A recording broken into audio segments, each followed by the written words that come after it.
Bismillahirrahmanirrahim. So today we are going to start the next system, urinary system. Okay.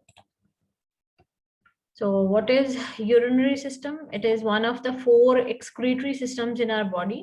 बाकी जो 3 हैं वो आप already कर चुके हैं, which is bowel, जहाँ undigested lower part of the bowel जो है वो undigested material GIT से जो है ना वो रिलीज करता है. lungs जो कि कार्बन डाइऑक्साइड एक्सक्रीशन में हेल्प कर रहे हैं, और स्किन जो कि बहुत सारे कंपोनेंट्स जो है वो through sweat and evaporation release करती है.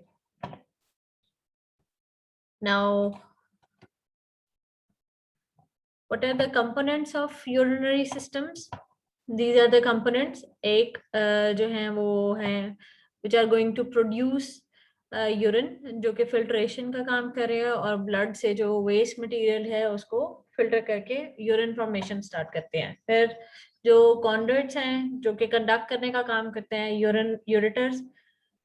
उसके बाद फिर यूरिनरी ब्लैडर जिसने स्टोरेज का काम करना है वहां पर, और उसके बाद फिर यूरेथ्रा जो है वो एक्सटर्नल एग्जिट है. So these are the components of urinary system. 2 kidneys, 2 ureters, 1 urinary bladder and 1 urethra. Kidneys, you already know that they remove waste products of metabolism, access water and salts from the blood, and they also maintain pH. Kidneys के और भी बहुत सारे functions हैं, उनकी details हम आगे देखते हैं जब individually हम इन structures को पढ़ेंगे. Ureters, they convey urine from kidneys to urinary bladder. So ये जो है ये conducting part आ गया. The urinary bladder is a muscular reservoir of urine. Urinary bladder जो है वो up to 300 to 500 ml urine जो है पहले उसको कलेक्ट करते हैं, और उसके बाद फिर जो हमारी मिक्सचरेशन रिफ्लेक्स जो है वो उसके थ्रू यूरिन जो है वो एग्जिट करता है, एक्सक्रीट हो जाता है. Urethra is the outer connection, ठीक है. यूरेथ्रल ओपनिंग से जो यूरिन है वो एक्सटीरियरली एक्सक्रीट हो जाता है. Now we're starting from our kidneys. Each day, each kidney filters blood. Blood आता है, वहां से जो है वो फिल्ट्रेशन के थ्रू बहुत सारे जो कंपोनेंट्स हैं वो किडनीज के अंदर एंटर होते हैं, उनकी मॉडिफिकेशन होती है, सिक्रीशन, एब्जॉर्प्शन, ये सारा काम होता है और फिर यूरिन प्रोड्यूस होता है. Although the lungs and skin also play roles in excretion, लेकिन किडनी जो है इनका सबसे इम्पोर्टेंट रोल है. स्किन से भी होती है एक्सक्रीशन, लंग से भी, लेकिन मेन जो वेस्ट प्रोडक्ट की एलिमिनेशन है वो किडनीज के थ्रू होती है. और जो हमारे मेन बॉडी के वेस्ट प्रोडक्ट्स हैं उनमें मेजर जो कंपोनेंट आता है वो नाइट्रोजनस वेस्ट का आता है, राइट. सो नाइट्रोजनस वेस्ट और जो ड्रग्स हैं उनको रिमूव करने का मेजर रोल जो है वो किडनीज का है, right. So what will be the functions other than excretion of waste products? These are control of water and electrolyte balance. Kidneys के अंदर जो वाटर है जो फिल्ट्रेशन के थ्रू यूरिन के अंदर जा रहा है उसकी रीअब्जॉर्प्शन भी हो रही है, एक्सक्रीशन भी इलेक्ट्रोलाइट्स की हो रही है, ठीक है. सो ये सारा जो है ना water and electrolyte balance body का मेंटेन करना किडनीज का काम है. इसीलिए डिहाइड्रेशन जो है उसमें किडनीज इफेक्ट होना शुरू हो जाती हैं. एसिड बेस बैलेंस भी जो है वो, क्योंकि यहाँ पर एटीपी बेस्ड जो है ना स्पेशल सिक्रीटरी मैकेनिज्म भी है, एक्सक्रीटरी मैकेनिज्म भी है फिल्ट्रेशन के थ्रू. तो ये सारा आप फिजियोलॉजी में थोड़ा सा ज्यादा डिटेल में पढ़ेंगे. Right now I am just doing the gross anatomy and highlights of functions. Kidney से एरिथ्रोपोइटिन जो एक हार्मोन प्रोड्यूस होता है, that is responsible for stimulation of bone marrow. वो बोन मैरो से आरबीसी प्रोडक्शन को इंक्रीज करता है. So kidneys are also responsible for this. Renin enzyme भी यहाँ से रिलीज होता है जुक्स्टाग्लोमेरुलर अपरेटस से, जो कि ब्लड प्रेशर को मेंटेन करता है. किडनी से ही जो है वो अदर देन दीज थिंग्स जो कि बॉडी के वेस्ट प्रोडक्ट्स को और कंपोनेंट्स को होमियोस्टेसिस को मेंटेन करने वाले ये जो फंक्शंस हैं, इनके अलावा किडनीज जो है वो एक और काम करती हैं. स्किन में जो फर्स्ट पार्ट आता है विटामिन डी सिंथेसिस का, उसके बाद विटामिन डी जो है वो इनएक्टिव फॉर्म में ब्लड के थ्रू किडनी से पहुंचता है और ब्लड में विटामिन डी की जो इनएक्टिव फॉर्म है it is converted into the active form. तो किडनी जो है वो विटामिन डी को एक्टिवेट करने का काम भी करती है। और विटामिन डी हमें पता है कि वो बोन्स में कैल्शियम और जो फॉस्फेट है उसकी रेगुलेशन के लिए भी इम्पोर्टेंट है। सो रीजन वाइज आप देख लें कि अपर क्वाड्रेंट्स अपर रीजन्स में है ये kidneys occupy the epigastric, hypochondriac, lumbar and umbilical region. तो ये आपको राइट एंड लेफ्ट दोनों किडनी से आ रही है। The right kidney is a bit lower than left kidney, वो हमें पता है। यहाँ पर लिवर क्योंकि सबसे बड़ा ऑर्गन है तो इसकी वजह से बाकी जो ऑर्गन है they are pushed a bit down. तो राइट साइड पे किडनी लोअर है, लेफ्ट साइड पे जरा अपर साइड पे है। ठीक, so this is the hypochondriac region. ये हमारा जो है वो एपिगैस्ट्रिक रीजन है। This is the umbilical region and this is the lumbar region. तो ये किडनी जो है ये इन्हीं चारों रीजन्स के अंदर इसकी लोकेशन है। वर्टिकली जो है वो 12th थ्रेसिक वर्टिब्री से थर्ड लंबर वर्टिब्री तक इनकी एक्सटेंड है। 12th थ्रेसिक वर्टिब्री से थर्ड लंबर वर्टिब्री तक। राइट किडनी मैंने बता दिया स्लाइटली लोअर है और उसका रीजन है liver.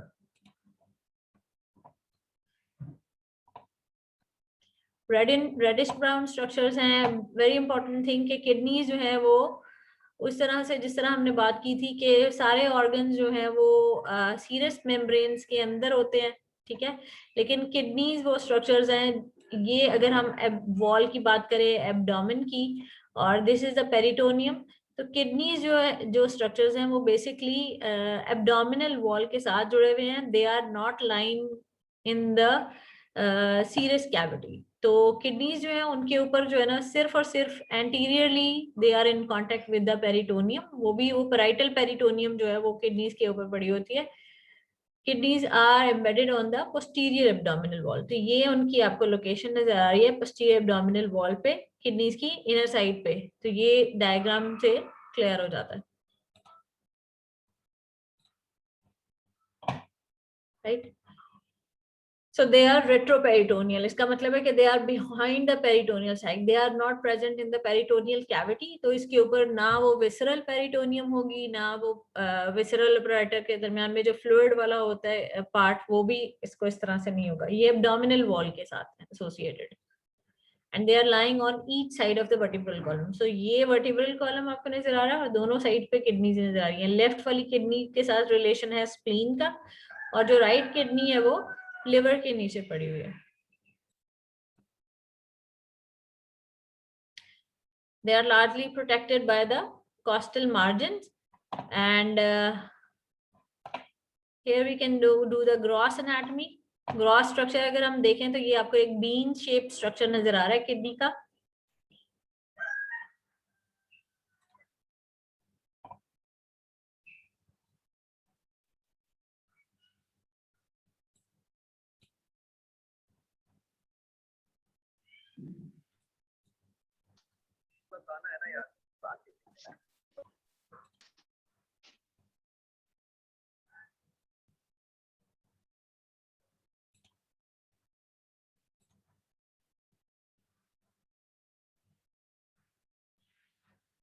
Right, so we are doing the structure of kidney.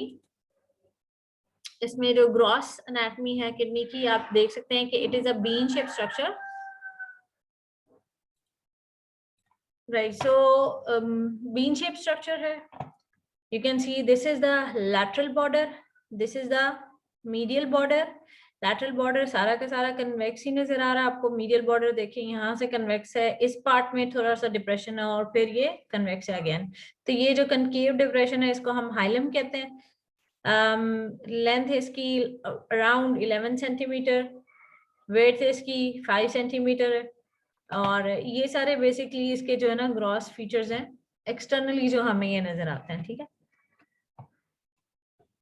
Mail और फीमेल में भी डिफरेंस होता है वेट का भी, और लेंथ और वेट और थिकनेस का भी। सो ये हमने कर लिया। रेडिश ब्राउन कलर है, लेंथ 11 सेंटीमीटर है। Left kidney is little longer than and narrower than right kidney. Width 6 centimetre है और थिकनेस जो है वो 3 सेंटीमीटर है। मेल में जो वेट होता है वो ऑलमोस्ट 150 ग्राम्स और फीमेल में 135 ग्राम्स। और जो बच्चे हैं, फीटस जो है बिफोर बर्थ, जो किडनीज हैं उनकी वो स्मूथ नहीं होती जिस तरह हमें अभी नजर आई है, वो लॉबुलेटेड होती है, उसमें बहुत सारे जो है ना वो बाहर से नजर आ रहे होते हैं, ठीक है। ऑलमोस्ट अप टू 12 लॉब्यूल्स नजर आते हैं जो कि बाद में फ्यूज हो जाते हैं, और किडनी की जो स्मूथ लुक है वो हमें बाद में नजर आती है। इनिशियली जो है वो किडनी सेगमेंट्स जो हैं वो हमें क्लियर कट नजर आ रहे होते हैं एक्सटर्नल एनाटॉमी में भी, राइट जी। So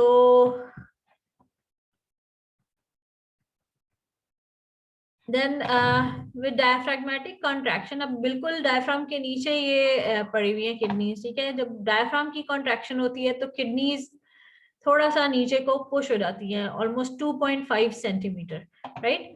you can see this is the lateral border of the kidney, bean shape kidney का। This lateral border is all over convex, लेकिन मीडियल बॉर्डर का हमने पहले भी बात की थी कि मीडियल बॉर्डर अपर और लोअर पार्ट पे कॉन्वेक्स है, सेंट्रल पार्ट में ये कनकेव है। और ये जो डिप्रेस्ड एरिया, इसको हम हाइलम ऑफ किडनी कहते हैं। हाइलम ऑफ किडनी में डिफरेंट स्ट्रक्चर्स जो है वो एंटर या एग्जिट कर रहे हैं। यू कैन सी कि ये जो जहां से रीनल पेल्विस है जो कि यूरेटर बन जाता है आगे जाके, वो है। देन रीनल आर्टरी और रीनल वेन है, उसकी ट्रिब्यूटरीज और ब्रांचेस यहाँ पर इस रीजन में एंटर होती हुई और एग्जिट होती हुई नजर आ रही हैं, ठीक है। So this is very clear. This upper part, upper end is called upper pole, lower end is called lower pole. Upper pole के ऊपर एड्रिनल ग्लैंड पड़े होते हैं। सो आगे मैं दिखा दूंगी किसी डायग्राम में, right. And then we have anterior and posterior surface. So these are the external features of kidneys. Hilum के ये जो स्ट्रक्चर जिस स्पेस में एंटर हो रहे हैं, ये आपको नजर आ रहा है, ये थोड़ी सी स्पेस है। इस स्पेस के अंदर ये सारी जो ये स्पेस है जिसके अंदर हाइलम के ये स्ट्रक्चर्स एंटर हो रहे हैं और डिवाइड हो रहे हैं into different structures, this part is called renal sinus. So आपने ये अभी फिलहाल जो है ना वो याद रखना है कि एक्सटर्नल एनाटॉमी में भी हम जब हाइलस को देखते हैं तो उसको अगर हम स्ट्रक्चर्स को फॉलो करें तो हमें वो स्पेस जो है ना वो ट्रेस हो जाती है। हाइलस या हाइलम में जो स्ट्रक्चर्स की अरेंजमेंट है वो इस तरह से है कि यू कैन सी एंटीरियरली आपको रीनल पेल्विस नजर आ रहा है, उसके बाद वेन नजर आ रही है और उसके बाद आर्टरी नजर आ रही है। कभी कभार क्या होता है कि आर्टरी और वेन जो है वो हाइलम में एंटर होने से पहले जब डिवाइड कर जाती हैं तो आपको आर्टरी की एक ब्रांच जो है वो वेन और यूरेटर के दरमियान में नजर आ रही होती है और एक ब्रांच जो है ना उससे पोस्टीरियरली नजर आ रही होती है। सो ये रिलेशन जो है ना ये थोड़ा सा वेरिएबल हो सकता है। सुपीरियर से इंफीरियर की बात करें तो सबसे ऊपर रीनल आर्टरी पड़ी होती है, फिर रीनल वेन है और उसके बाद फिर रीनल पेल्विस है। तो सुपीरियर से इंफीरियर रिलेशन है कि आर्टरी, फिर वेन और फिर पेल्विस। और एंटीरियर से अगर हम पोस्टीरियर की तरफ जाएं तो पहले ये आपको पेल्विस नजर आ रहा है, फिर वेन है और फिर आर्टरी जो है ना वो पोस्टीरियरली पड़ी है मेन। एक्सटर्नली कनेक्टिव टिश्यू की लेयर्स हैं जो किडनीज को प्रोटेक्ट कर रही हैं। सबसे पहली वाली लेयर जो बिल्कुल किडनी के साथ एडहेरेंट होती है, जुड़ी हुई होती है कनेक्टिव टिश्यू की लेयर, उसको हम कहते हैं फाइब्रस कैप्सूल ऑफ किडनी या ट्रू कैप्सूल, ठीक है। इस ट्रू कैप्सूल के बाहर थोड़ी सी अमाउंट फैट की पड़ी होती है, that fat is called perirenal fat. उसके बाहर जो है वो फिर एक और कनेक्टिव टिश्यू की लेयर है। You can see this is the section of posterior abdominal wall, बाहर स्किन वाला रीजन है, फिर ये मसल्स हैं, ये वर्टिब्री का सेक्शन नजर आ रहा है आपको, ये ऑर्टा वेना केवा का, यहाँ पर किडनी का सेक्शन आपको नजर आ रहा है, ये हाइलम वाला रीजन है और ये पेरिफेरल रीजन है किडनी का। तो किडनी के साथ जो एडहेरेंट है वो फाइब्रस कैप्सूल है। फाइब्रस कैप्सूल ये ब्लैक लाइन से नजर आ रहा है।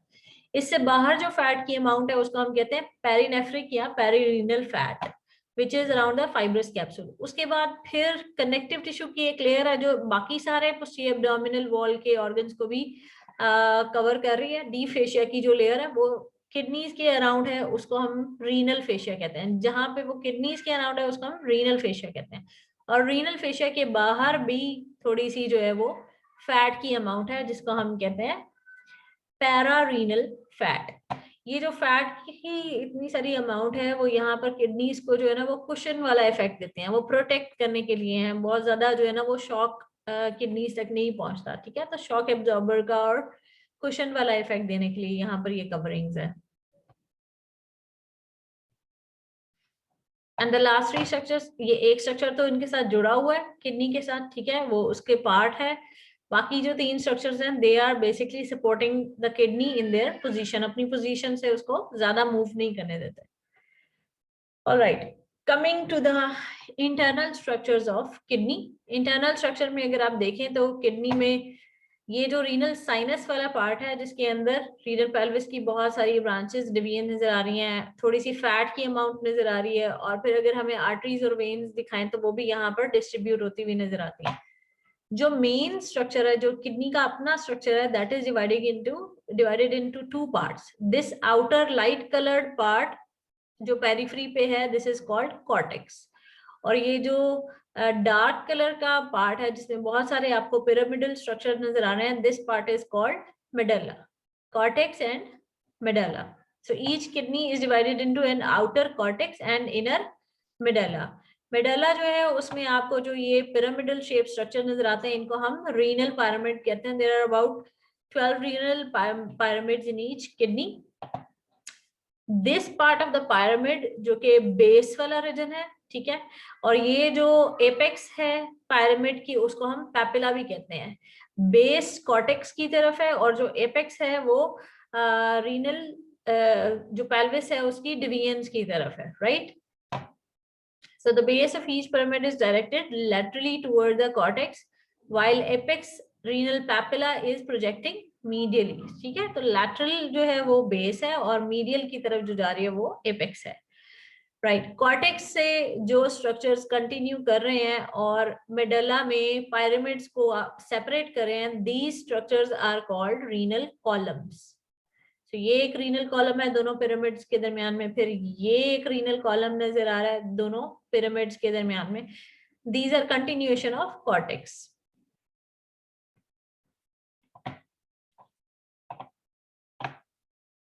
फिर यहाँ बेस से हमें यहाँ से ये लाइंस एक्सटेंड करती हुई नजर आ रही हैं।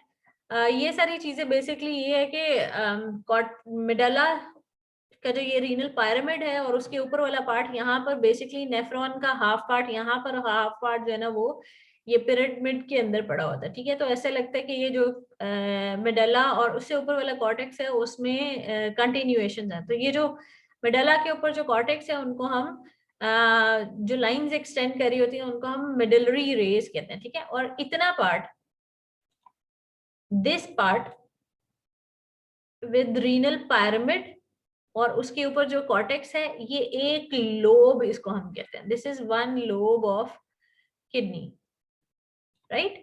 सो ये एक फंक्शनल यूनिट है बेसिकली। तो ये देखिए हर एक लोब जो है ना वो एक पेल्विस की एक डिवीजन के साथ एसोसिएटेड है। तो ये एक सिस्टम है जिसमें से जो है ना वो यूरिन प्रोडक्शन हो रही है और फिर यहाँ से यूरिन जो है ना वो इन सिस्टम्स के थ्रू गुजर के यूरेटर में एंटर हो जाना है, राइट।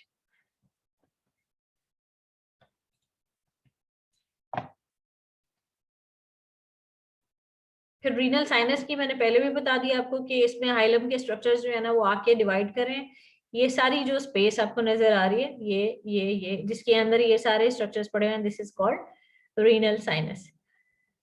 नाउ पिरामिड से यानी पैपिला से, रीनल पैपिला से जो स्मॉल पार्ट स्टार्ट होता है उसको हम माइनर कैलेक्स कहते हैं। माइनर कैलेक्स जब ज्वाइन करते हैं तो वो एक लार्ज पार्ट बनाते हैं जिसको हम मेजर कैलेक्स कहते हैं। ये जो 2 to 3 मेजर कैलिसेस नजर आ रहे हैं, they join to form this large part जो कि हाइलम पे है और उसको हम रीनल पेल्विस कहते हैं। Renal pelvis will continue as ureter. 1 minute.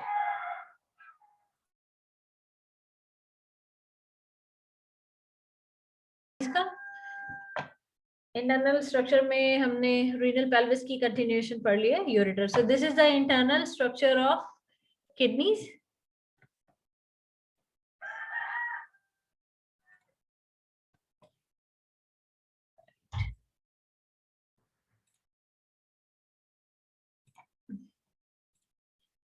Alright, अब हम रिलेशंस की अगर बात करें तो posteriorly kidneys, क्योंकि posterior abdominal wall पर है तो उससे posteriorly there are ribs intercostal spaces दरमियान में है, ठीक, और पोस्टीरियर एब्डोमिनल वॉल के मसल्स हैं। तो last ribs there are muscles and there are few nerves जो कि पोस्टीरियर एब्डोमिनल वॉल पे ही पड़ी हुई हैं, ठीक। और इसके अलावा लंग्स के जो हमने कल पढ़े थे लोअर पार्ट प्लूरल कैविटीज के, जिनको हम कॉस्टोडायफ्रैग्मेटिक रिसेसेस कहते हैं, वो भी, और डायफ्राम का थोड़ा सा पार्ट भी जो है वो किडनी से पोस्टीरियरली है, right. These are the names of the muscles. पहले मैं ये दिखा दूं आपको। सॉस मेजर मसल्स हैं, क्वाड्रेटस लंबोरम मसल्स हैं, ये पोस्टीरियर एब्डोमिनल वॉल के मसल्स हैं जो दोनों तरफ से होते हैं, राइट साइड पे भी और लेफ्ट साइड पे भी, ठीक। ट्रांसवर्सस एब्डोमिनस मसल जो है वो एब्डोमिनल एंटी एब्डोमिनल वॉल का मसल है जो लैटरली आता है और किडनीज के साथ थोड़ा सा उसका फेशिया भी एसोसिएटेड है और वो खुद भी। 3 नर्व्स भी एसोसिएटेड है, इनके बस नाम ही काफी है पोस्टीरियर रिलेशंस में, right. So you can see here कि ये पोस्टीरियर एब्डोमिनल वॉल है और बेसिकली यहाँ पे ये किडनीज पड़ी होती हैं। तो पोस्टीरियर एब्डोमिनल वॉल से अगर हमने किडनीज रिमूव कर दी तो ये जो मसल नजर आ रहा है हमें, this is the psoas major muscle, और उसके साथ ये जो पोस्टीरियर एब्डोमिनल वॉल पे मसल नजर आ रहा है, this is the quadratus lumborum muscle. और यहाँ पर किडनीज क्योंकि पड़ी हुई है तो ये जो थोड़ा सा डायफ्राम का लोअर पार्ट है, पोस्टीरियर पार्ट, ये भी किडनीज के पोस्टीरियर रिलेशन में आता है। इसके अलावा रिब्स हैं और नर्व्स हैं। नर्व्स जो हैं वो ये लंबर प्लेक्सस की कुछ ब्रांचेस हैं। सबकॉस्टल नर्व है, इलियो हाइपोगैस्ट्रिक नर्व है, इलियो इंग्वाइनल नर्व है, और दोनों साइड पे ये जो हैं ये तीनों नर्व्स जो हैं वो किडनीज के साथ रिलेटेड होती हैं। सो ये देखें, सुपीरियरली किडनीज पे जो एक इम्पॉर्टेंट रिलेशन है वो एड्रिनल्स का है, और इंफीरियरली किडनी से जो है वो यूरेटर्स एक्सटेंड कर रहे हैं। सो एंटीरियर रिलेशंस डिस्कस कर लें। राइट और लेफ्ट साइड के जो एंटीरियर रिलेशंस हैं दे आर डिफरेंट। जो राइट साइड की किडनी है वो superiorly it is related to the right suprarenal gland. उसके बाद जो मेजर पार्ट है उसका upper part that is related to the liver, right lobe से रिलेटेड है, ठीक है। सेकेंड पार्ट ऑफ ड्यूडेनम, क्योंकि स्टमक लेफ्ट साइड पे है तो यहाँ पर जब कर्व करके आती है तो वो ड्यूडेनम आ जाती है, ड्यूडेनम का पार्ट आ जाता है। लिवर के नीचे जो राइट कॉलिक फ्लेक्चर पड़ा है वो भी किडनी से एंटीरियरली पड़ा हुआ है। स्मॉल इंटेस्टाइन के कुछ कॉइल्स हैं वो भी एंटीरियरली पड़े हुए हैं। अब हम लेफ्ट किडनी की बात करें तो लेफ्ट किडनी पे लेफ्ट सुप्रारीनल ग्लैंड पड़ा होगा superiorly,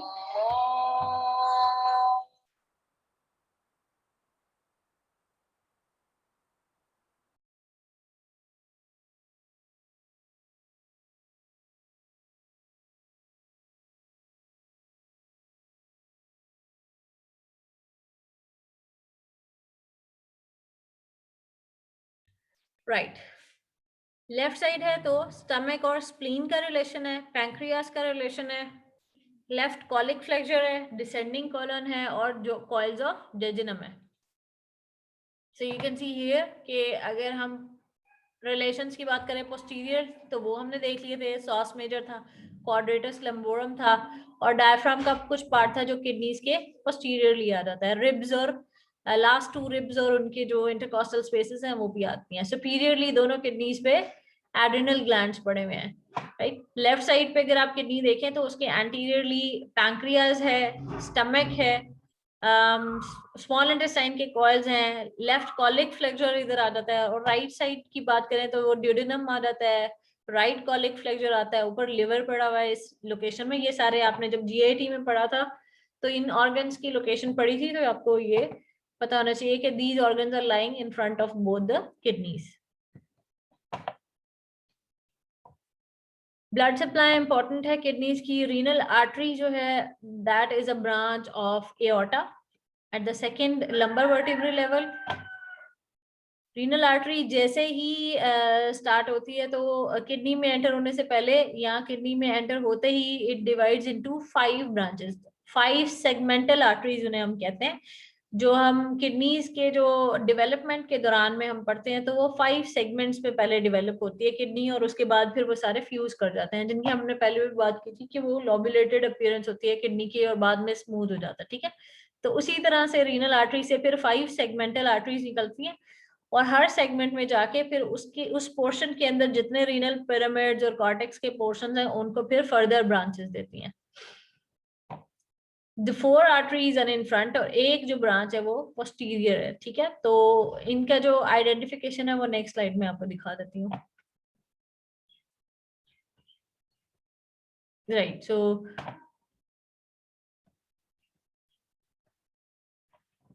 each segmental artery is going to give lobar arteries। तो ये आपको नजर आ रही है सेगमेंटल आर्टरी, सेगमेंटल आर्टरीज ने लोबार आर्टरीज दी, लोबार आर्टरीज जो है वो फिर 2 to 3 इंटरलोबार आर्टरीज देती हैं।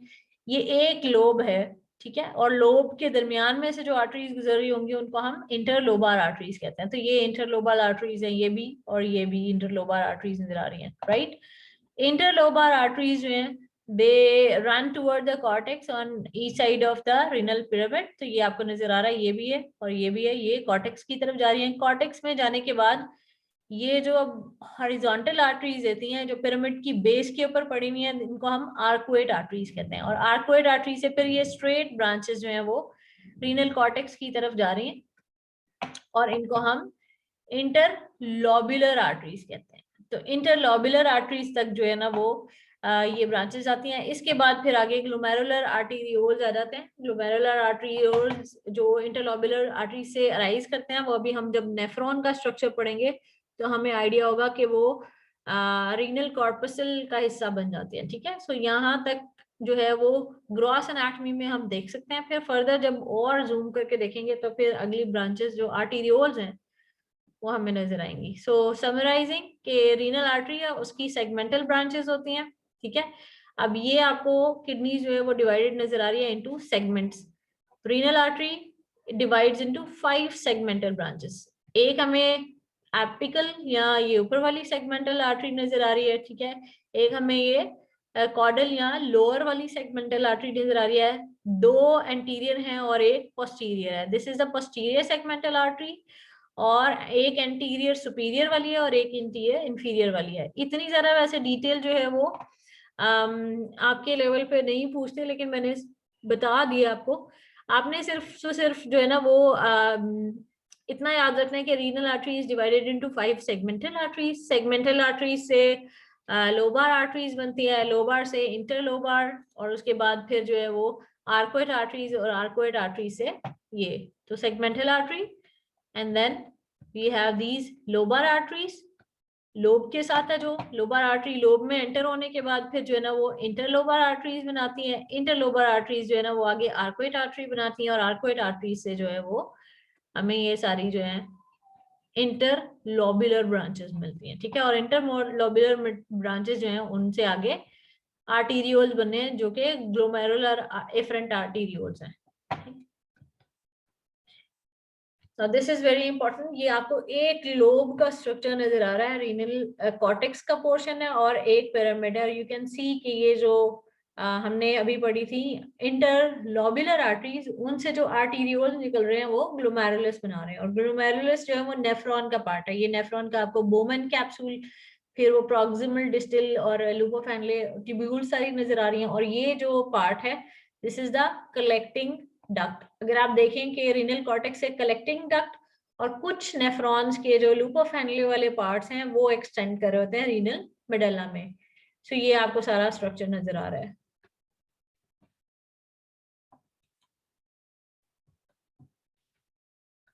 वीनस ड्रेनेज जो होगी वो रीनल वेन्स में होगी, और रीनल वेन्स जो है they are going to drain into inferior vena cava. अब इसमें थोड़ा सा एक डिफरेंस याद रखना है कि जो राइट वाली रीनल वेन है वो शॉर्ट होती है और जो लेफ्ट वाली है वो लॉन्ग है, क्योंकि लेफ्ट वाली जो है वो सेंटर में एक जो स्ट्रक्चर है एओर्टा वो भी पड़ा हुआ है। तो एओर्टा की वजह से लेफ्ट किडनी थोड़ा सा और लैटरली एक्सटेंड होगी भी है, तो रीनल वेन जो है वो लॉन्ग है। लेफ्ट इज 7.5 सेंटीमीटर, यानी 3 times longer than the right. तो राइट वाली जो है ना वो 2.5 सेंटीमीटर है। लेफ्ट रीनल वेन के लॉन्ग होने का फायदा ये होता है कि जब हम किडनी ट्रांसप्लांट कर रहे होते हैं तो यहाँ से राइट रीनल वेन को यहाँ से रिमूव करना और किडनीज को रिमूव करना लार्ज वेसल्स को डैमेज किए बगैर ये इतना आसान नहीं है। तो लेफ्ट वाली को इजीली हम यहाँ से रिमूव कर सकते हैं एओर्टा और वेना केवा को डैमेज किए बगैर, ठीक है। तो उसको लेकर उसको किडनी ट्रांसप्लांट करना जो है ना वो लेफ्ट साइड की किडनी से इजी होता है। So this is the left renal veins length, right? Lymphatic drainage, यहाँ पे एओर्टिक, पैरा एओर्टिक या लेफ्ट लैटरल एओर्टिक जिन्हें हम कहते हैं, para aortic and lateral aortic lymph nodes के जो ग्रुप्स पड़े हुए हैं ये बेसिकली किडनीज को ड्रेन करते हैं। आगे आपने पढ़ लिया हुआ है कि एब्डोमेन में जो थोरेसिक डक्ट बनती है वो बेसिकली सारे के सारे जो है ना वो लंबर और इंटेस्टाइनल ट्रंक को ड्रेन करती है। तो ये जो किडनीज के लिम्फ नोड्स हैं ये यहाँ से लिम्फ जाता है लंबर ट्रंक में और लंबर ट्रंक से फिर थोरेसिक डक्ट में एंटर हो जाता है।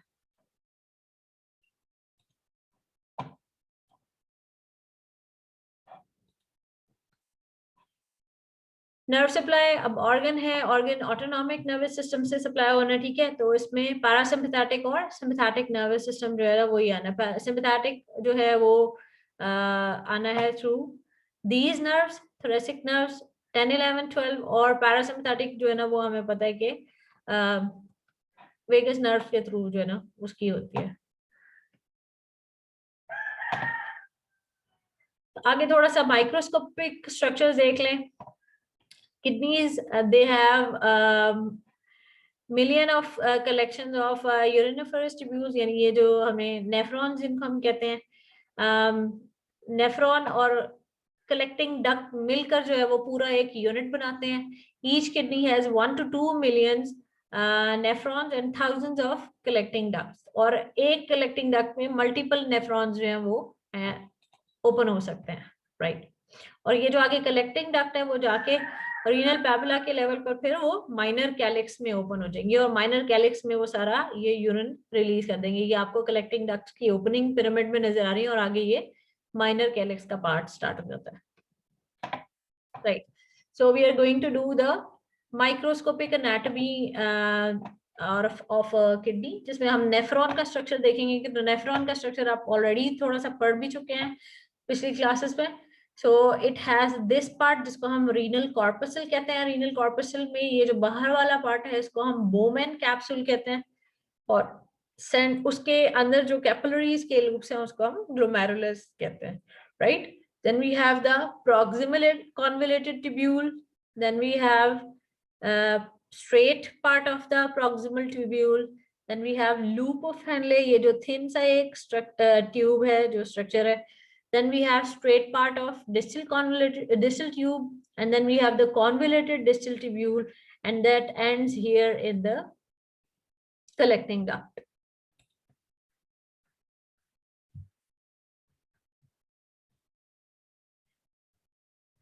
Each nephron is associated with 2 capillary beds. अब यहाँ पर फिर वही बात आ जाती है जो मैंने आप लोगों को लास्ट टाइम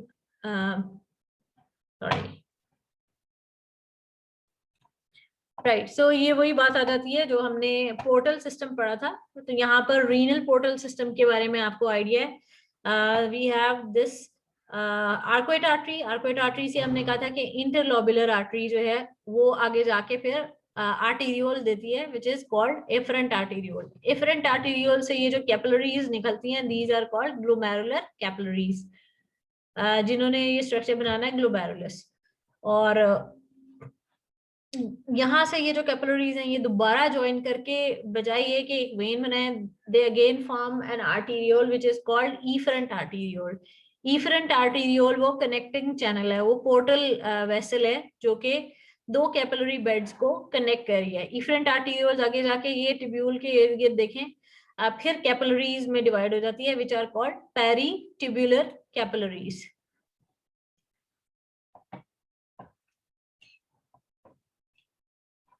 पेरिट्यूब्यूलर कैपिलरी से फिर आगे वेन्स में ब्लड जाता है, ठीक है। और वेन्यूल बन जाती है, वेन्यूल से जो है ना इंटरलोबुलर वेन में और आर्कुएट वेन में सारा ब्लड जाता है। सो ये आपका एक रीनल पोर्टल सिस्टम जो है ना वो यहाँ पर क्लियर है, right. Starting from this interlobular artery, afferent arteriole arise करता है, उससे ग्लोमेरुलर कैपिलरीज बनती है, फिर इफरेंट आर्टीरियोल है, फिर पेरिट्यूब्यूलर कैपिलरीज, और उसके बाद फिर वेन्स में ये ब्लड चला जाता है।